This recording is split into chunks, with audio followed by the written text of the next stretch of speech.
El año que comienza va a estar marcado también por un intenso calendario político, 13 elecciones en los estados de la República y para muchos, 2016, estos procesos electorales van a ser el laboratorio para la elección presidencial del 2018, de los resultados y de cómo transcurran y cómo se desarrollen estos procesos, se definirán, piensan muchos, las estrategias, así como los perfiles de los candidatos que compitan en la elección presidencial. ¿Cuáles son las expectativas? ¿Qué esperar? ¿Qué opina la autoridad electoral?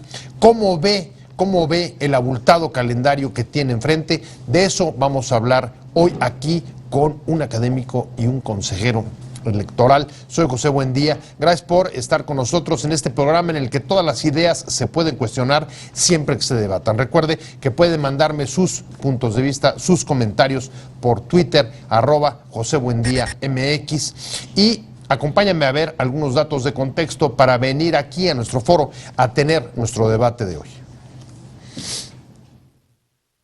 La lucha por el poder local y estatal marca el calendario político 2016, en un momento en que paradójicamente se reduce el cuestionamiento de las competencias de los municipios para cumplir sus responsabilidades, resalta la vulnerabilidad para la seguridad de los alcaldes y aflorar disputas con los estados. El año electoral se pondrá en marcha el próximo 17 de enero con la reposición de la elección en Colima, jornada que fue anulada por la autoridad electoral por trampas y desviación de recursos públicos del gobierno del estado a favor de uno de los candidatos. La tónica de la nueva edición ha estado marcada por la guerra sucia entre el candidato del PAN y del PRI. En total, se elegirán gobernadores en 12 de 32 estados del país el 5 de junio, además de 1 millar de alcaldes y alrededor de 400 diputados. La clase política ve este año como el laboratorio de la elección presidencial, pues de sus resultados dependerá el perfil de los candidatos y las estrategias de los partidos hacia 2018. Una de estas es la reedición de las alianzas opositoras entre el PAN y el PRD en Durango y Zacatecas, y que podrían incluir a otros estados con el argumento de que son imprescindibles para impedir el triunfo del PRI. ¿Volverá el PRI al poder en Oaxaca o Puebla? ¿Lo conservará en Veracruz, Chihuahua o Tamaulipas? ¿Qué resultados puede obtener Morena? Las victorias y derrotas de unos y otros allanarán, lanzarán y destruirán aspiraciones políticas y mostrarán el comportamiento del electorado de cara a las presidenciales. Posiciones. 1. El presidente del PRD, Agustín Basabe, anunció al Comité Ejecutivo Nacional de su partido que de no aceptar ir en alianza con el Partido Acción Nacional en Tlaxcala y Puebla, renunciaría a la dirigencia.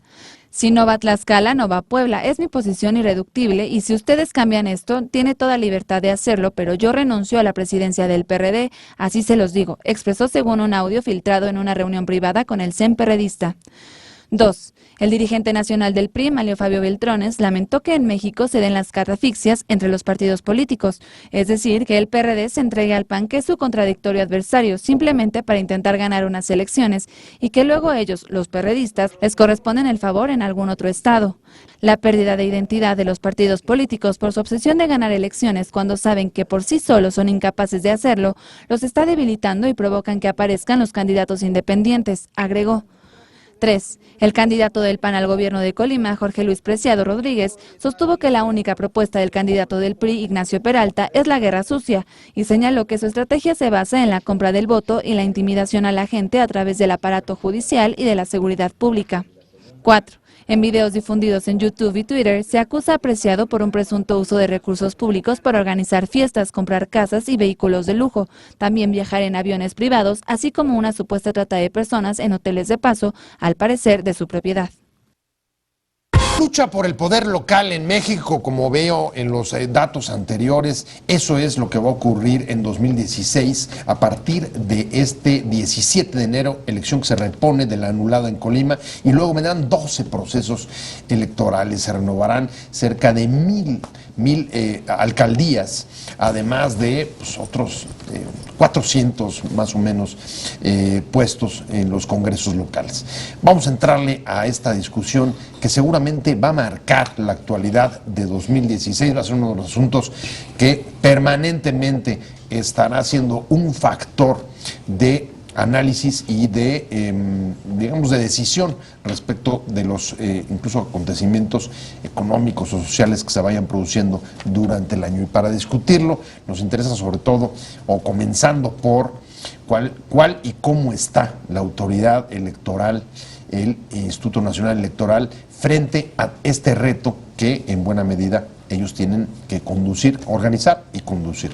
Y para entrarle a la discusión, mucho gusto me da recibir hoy, aquí esta noche, Javier Santiago, consejero electoral del Instituto Nacional Electoral. Un gusto estar contigo y con tu auditorio y además en compañía de tan distinguido profesor. José Luis Camacho, Gracias, Pepe ya Javier. te quería presentar directamente, Javier. Sí. Suscribimos lo de distinguido y un placer tenerte. Gracias, Pepe. Es muy Catedrático de la placentero. UNAM, ha escrito libros sobre derecho parlamentario, un conocedor de la política mexicana. Así es, en realidad, Pepe, son 14 procesos electorales locales, 13 sin incluir el del 17 de enero, que es la repetición de la elección de Colima. En 12 hay cambio del Ejecutivo local y solamente en Baja California... Es el Congreso, sí. tienes toda la razón. Son, en efecto, 12 elecciones estatales. No, son 13. Colima, por eso. Son 13. Colima, la reposición. No, y- 14. Son 15 en total. A ver, ya no- Son 13, A ver. son 13 elecciones locales. 13 locales. En 12 se renueva gobernador. Sí, En una no. En Baja California. Ahí está. Y- No hay gobernador. Luego viene Colima.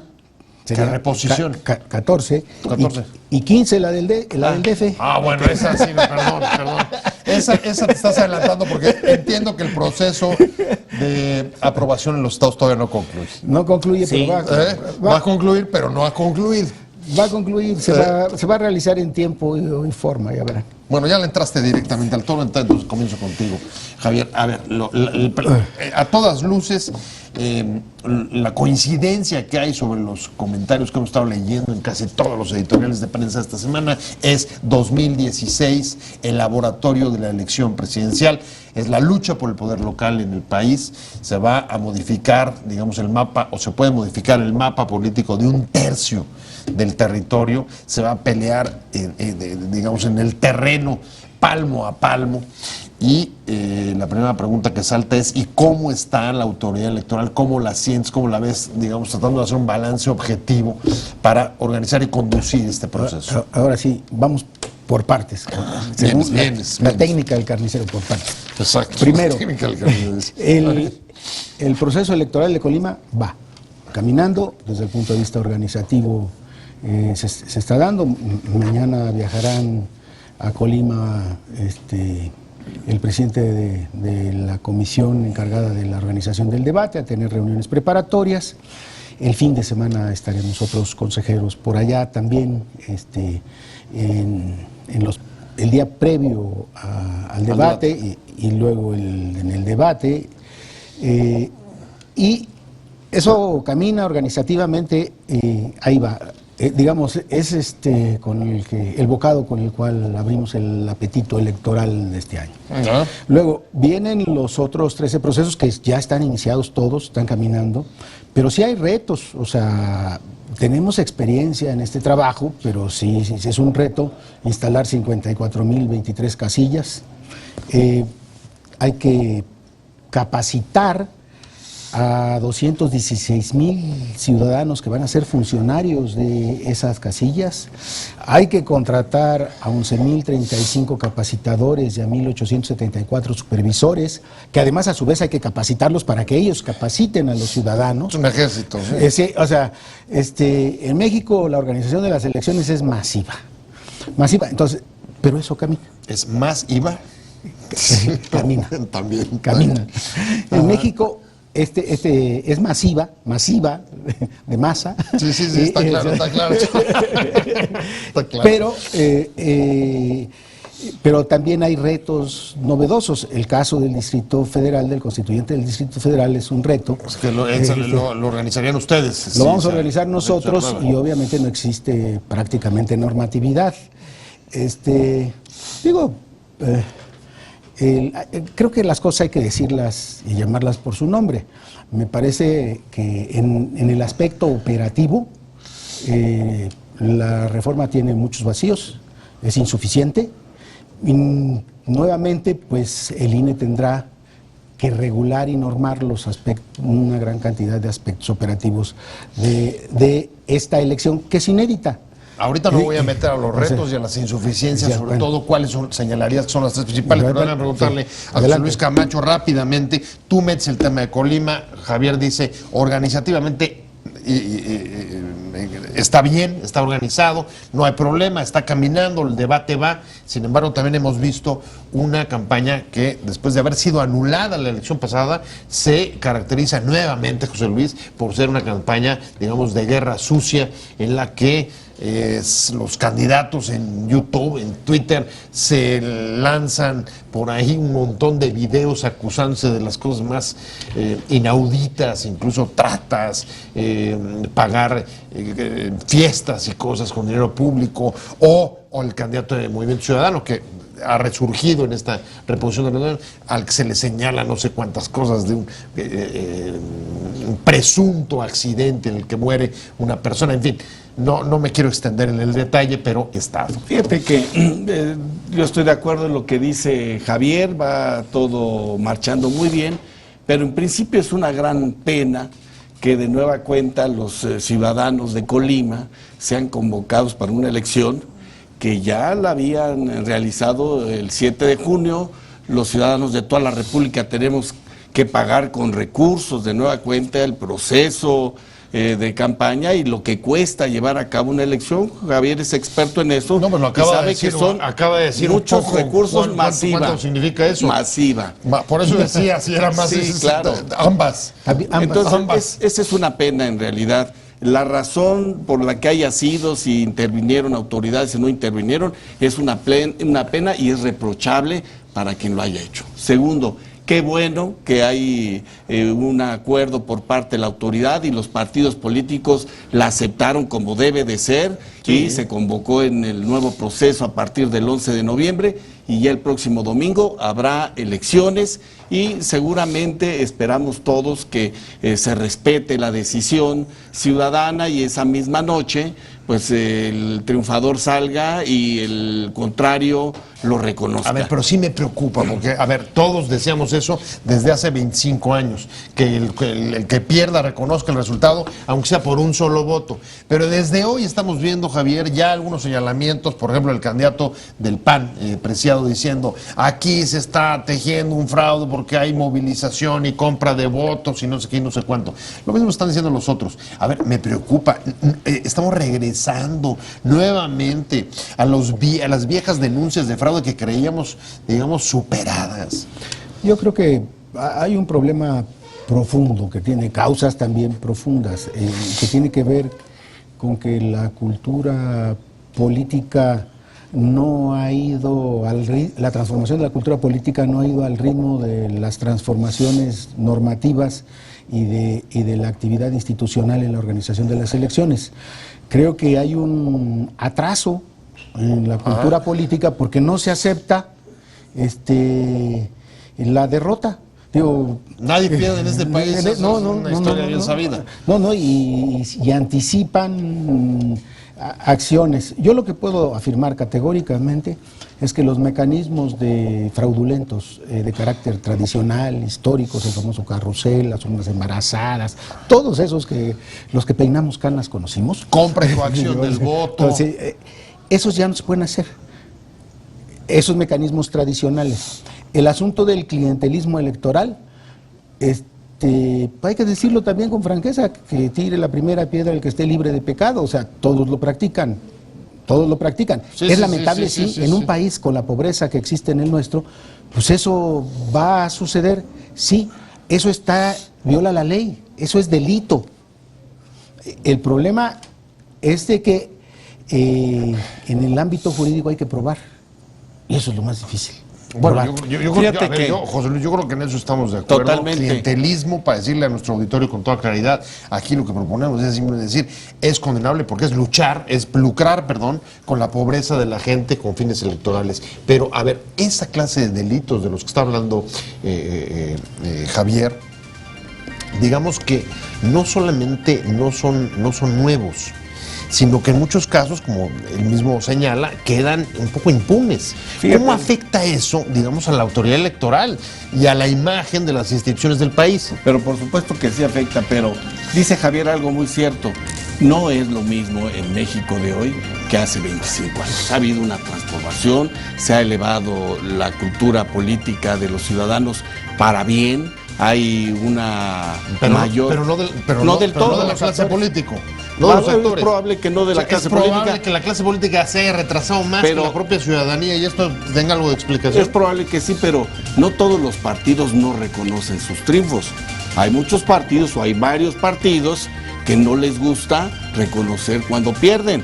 Yo Sí, te voy a sí, decir sí, que sí. en el caso del PRI, acepta cuando gana y acepta también cuando pierde. Y en el caso de Colima, pues fue un hecho donde se demuestra que 570 votos tuvo de más el candidato del PRI, y como tú bien lo dijiste, pues el que tenga un voto más es el que gana, pero no todos los partidos, desafortunadamente. Y antes que iniciara este segmento lo comentaste, bueno, pues hay partidos que no están de acuerdo con la autoridad electoral, y como no les gusta el resultado, se van y atacan a la autoridad electoral, cuando la autoridad electoral es el resultado de un esfuerzo de los mexicanos de muchos años, de Pues, 50 pero años quizás. A ver, pero yo ahorita seguimos porque tengo que hacer un corte comercial rápido, pero una institución que no todo el mundo cuida igual, ¿no? Porque no han logrado, digamos, que es muy difícil mantenerte al margen, pues no solamente de las críticas, sino de esta clase de delitos que siguen persistiendo. La lucha por el poder político a nivel local en el país, eso es lo que va a dominar los procesos electorales, los 14 procesos electorales, como me acaban de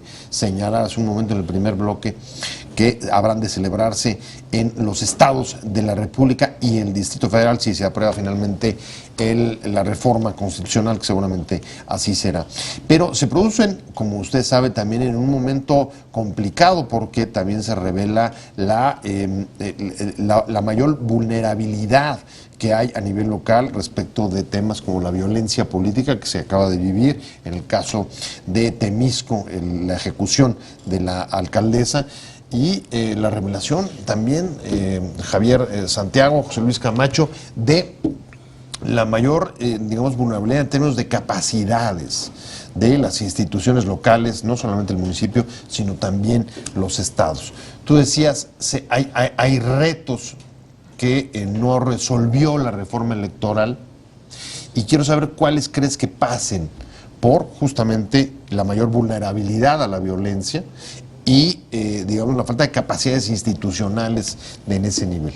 Bueno, a ver, las instituciones electorales tienen una función específica y hay un contexto social, político, y hay otras instituciones que tienen otras funciones que al final de cuentas coadyuvan al buen desarrollo de un proceso electoral. O sea, la seguridad pública no es responsabilidad del INE, pero las otras instituciones del Estado, con mayúscula, o sea, no solo el gobierno federal, los gobiernos del Estado, los municipios, o sea, todas las otras instituciones del Estado responsables de la seguridad pública tienen que funcionar para disminuir el riesgo de la delincuencia organizada en los procesos Y la electorales. violencia. Sí, ahora, ¿qué le toca a la autoridad electoral? Lo que le toca a la autoridad electoral en lo fundamental es la fiscalización. Ver a través de las revisiones que realiza que no llegue dinero ilícito a las campañas electorales y a los partidos políticos en general. Claro. Entonces, digamos, en este gran entramado institucional, respecto a este asunto particular de la delincuencia organizada, es lo que nos toca. Pero hasta el momento, es una buena noticia, no hemos encontrado, ¿no? Entonces, yo creo que eso es una buena noticia y hay que celebrarlo. Ya están haciendo además la fiscalización en línea, ¿no? Entiendo. Ya está en línea, o sea, con muchas dificultades también, que fue uno de los problemas u obstáculos, retos que tuvimos que superar, pero se ha superado y estamos en ese proceso. Entonces, eso es lo que nosotros podemos hacer en nuestro ámbito para eso. Ahora, hay otro tipo de aspectos estrictamente electorales, donde sobre todo hay omisiones de carácter legislativo que son muy relevantes. Sobre todo las leyes secundarias del 134 respecto a la propaganda gubernamental y de los funcionarios públicos y sus responsabilidades.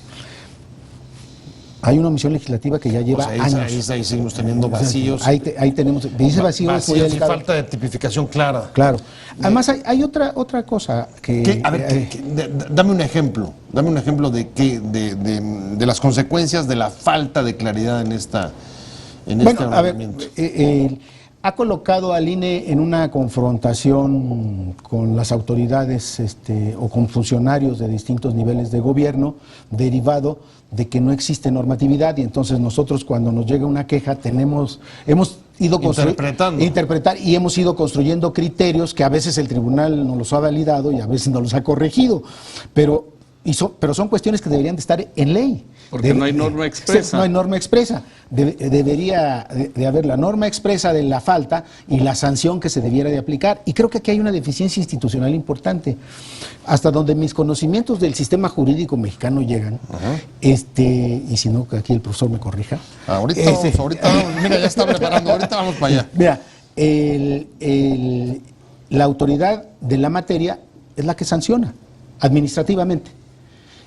Aquí hay quienes cometen faltas en materia electoral, son administrativas en materia electoral, como son los servidores públicos, como son los legisladores, como son los ministros de culto religioso, y la autoridad no los puede sancionar. Tiene que mandarle a otra autoridad para que aplique la sanción que corresponde. Nada más me parece que eso... Fíjate, otro ejemplo más, otra más. Tú que estás tú que estás metido, de hecho nos trajiste este libro de Derecho Parlamentario, descubres que los consejeros tienen que hacer casi labores de legisladores al interpretar los vacíos de la ley en problemas tan graves que además, si quedan sin sanción, solamente con la denuncia, pues es otro impacto para la imagen de la institución. Porque entonces, ¿qué les dicen a los consejeros electorales? ¿Y ustedes qué? No hacen nada, como siempre. Claro. Los perdonaron. Los perdonaron. Aquí hay dos cuestiones que resultan muy importantes de lo que ha comentado Javier. Primero, la fiscalización que ya se tiene a los partidos políticos y a los sindicatos es una de las del resultado de las 13 reformas constitucionales, de las llamadas reformas transformadoras que se han hecho en estos últimos 3 años, lo cual es muy importante porque es la función del INE fiscalizar de dónde y cómo se gastan los recursos públicos que tiene la autoridad electoral. De acuerdo. Dos, lo que se refiere el consejero Javier Santiago es que el artículo 134, párrafo 7º u 8º, hay una prohibición expresa para que los servidores públicos pongan imágenes, utilicen la publicidad para beneficio suyo o utilicen con fines electorales, contrario lo que se llama la propaganda sucia. Es una reforma, si no mal recuerdo, del 2008, pero no se ha podido concretar en una ley secundaria. Y entonces viene el reclamo y ellos no tienen los instrumentos porque no hay una prohibición expresa como un delito electoral, sino una simple sanción administrativa para hacerlo porque no está en ley expresa. Bueno, entonces es un vacío. Pues sí, pero no es una cuestión menor. Claro se que trata no. de uno de los temas que han dado lugar incluso a anulaciones de procesos electorales. Bueno, es que de elecciones, más de las omisiones que ya señalabas, Javier, de la reforma política electoral del año pasado. Empieza nuevamente a discutirse la conveniencia, sobre todo los empresarios. Ahí estuvo el discurso de toma de protesta de Juan Pablo Castañón de regresar o retirar las prohibiciones para que los empresarios o ciudadanos, personas morales puedan contratar espacios en medios, que quedó, digamos, soslayado, que quedó reducido con la reforma electoral de 2007 y 2008. ¿Cómo lo ves eso? Pues yo lo diré con toda franqueza y directo, o sea, yo no comparto esa visión. Me parece que la reforma de 2007-2008 en lo que se refiere al modelo de comunicación, en general, es correcta en la lógica de la equidad en la competencia electoral. Que se puede afinar ciertos aspectos del modelo para que tenga un mejor impacto los mensajes de los partidos en la ciudadanía, para evitar lo que llaman la expotización y que haya mayor espacio para propuestas y debates y que haya confrontación realmente de ideas de los partidos políticos. Eso se puede hacer y en eso sí estaría de acuerdo, pero en lo fundamental del modelo, que es la administración por parte del INE de los tiempos del Estado y la no contratación por personas físicas y morales de tiempos para hacer campaña a favor de o en contra de, eso me parece que es correcto y es uno de los elementos fundamentales de la equidad en la contienda electoral el día de hoy. O sea, regresar al modelo anterior sería una regresión. José Luis. El consejero Santiago tiene razón en este aspecto. Esa decisión que tomó el constituyente permanente en el 2007, 2008, que incluso dio un nuevo Código de Instituciones y Procedimientos Electorales, es correcto. El INE debe de tener el control de los medios y ella... Estarías en contra del verde. El verde incluso salió con el tema de la reforma después de que... Totalmente, yo no estoy de acuerdo en eso. Digamos, todos los escándalos en relación con sus promocionales en el cine. El Estado, a través del INE, debe de mantener los tiempos y los debe de orientar y dirigir conforme a la norma, porque está estipulado la cantidad, el porcentaje que le debe tocar. Pero quisiera yo profundizar en una cosa que creo que es muy importante. Los partidos políticos deben de fijarse con toda claridad y profundizar en las candidatas y en los candidatos que quieren proponer, porque eso sí es un problema serio. Desafortunadamente, el caso que estamos viendo en Cuernavaca, o sea, que decir, que los conozcan bien. Que los conozcan bien, el perfil. El perfil. O sea, yo no dudo de que el señor Cuauhtémoc Blanco es gloria nacional, un gran deportista, pero poco sabe de gobernar una ciudad. Y aunque se diga lo que se diga, no es cosa de políticos o no políticos, es gente que pueda gobernar, que tenga la aptitud, la capacidad para coordinar un grupo de mujeres y de hombres y pueda estar atendiendo la demanda de una ciudad pequeña, un municipio pequeño, grande o un estado de la República. Y entonces los partidos políticos deben de renovar esfuerzos en quienes van a ser sus candidatos. Eso desde luego no es tarea de la institución electoral, los partidos eligen los candidatos, pero lo conecto con lo que tú decías antes, cómo ha habido un cierto retraso en el desarrollo de la cultura política, principalmente de los actores. Este comentario de José Luis Javier, y la preocupación es que en 2016 puedan imponerse perfiles de candidatos que, aunque no tengan las características que acaba de mencionar José Luis, sí sean ganadores, y entonces lo que se premie sea que gane aunque no tenga capacidad de gobierno, que gane mientras sea popular, y lo demás pues ya veremos cómo lo vamos a ir resolviendo. Bueno, a ver, yo creo que... ¿Qué efecto tiene para tu chamba? Bueno, para la nuestra no tiene efecto por una razón. O sea, desde el punto de vista de los derechos de los ciudadanos, cualquiera puede ser candidato, ahora en la lógica de candidato independiente o postulado por un partido político. Claro. Mientras que cumpla lo que diga la Constitución y cumpla los requisitos establecidos en la normatividad legal. Sabemos que los cumplen, todos los cumplen. Por eso, Cuauhtémoc, pero la autoridad electoral no puede cuestionar la calidad de un candidato. Solamente puede sufrir la baja calidad democrática. Pues sí. Bueno, ese es otro aspecto, pero la autoridad no puede cuestionar a ningún ciudadano que sea postulado por un partido político o cumpla los requisitos para ser candidato independiente. O sea, si cumple los requisitos, nosotros tenemos la obligación de registrarlo, porque es su derecho. Claro. Y ya será materia de los ciudadanos que votarán por él o no votarán por él. Entonces, eso está fuera de las posibilidades de acción de la autoridad. Claro, tiene toda la razón. Luis, evidentemente, yo creo que es una responsabilidad no les compete, pero, de los ocho partidos políticos, cuando menos nacionales, el redoblar ese esfuerzo. Hay partidos que piden años de militancia y otros partidos que no lo piden. Eso estoy totalmente de acuerdo.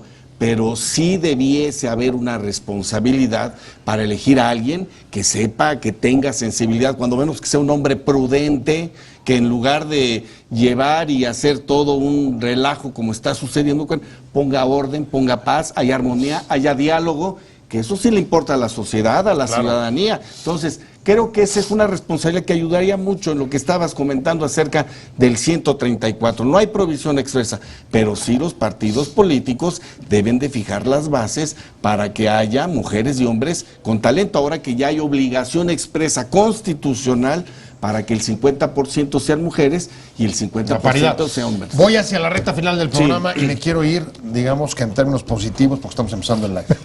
A ver, Javier, ¿qué es desde tu punto de vista lo que puede mejorar este año la reforma política?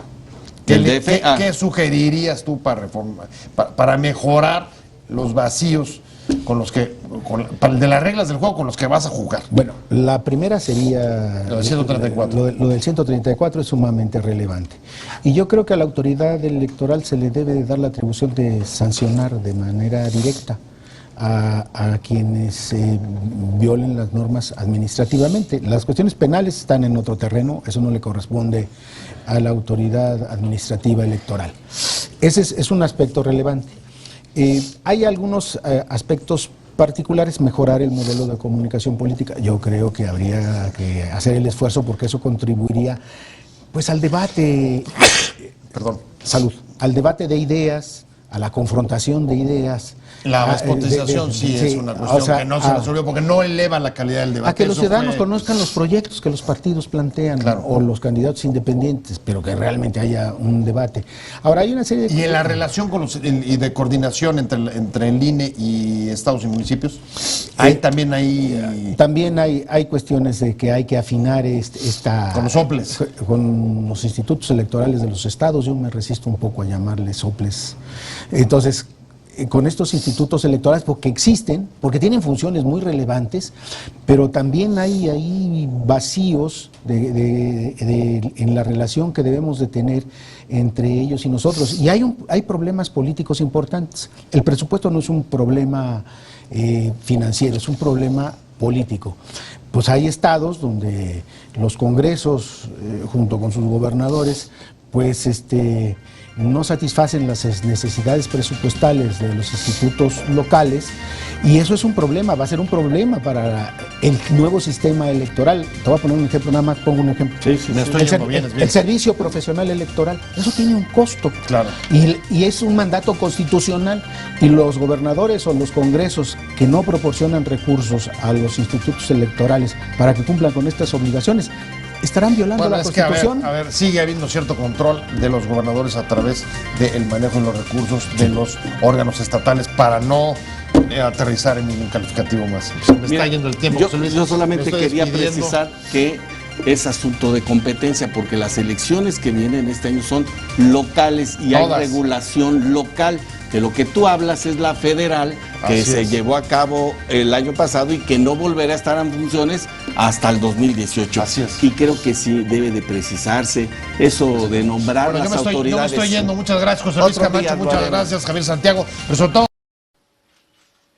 Te invitamos a seguir cuestionando la información con los siguientes videos.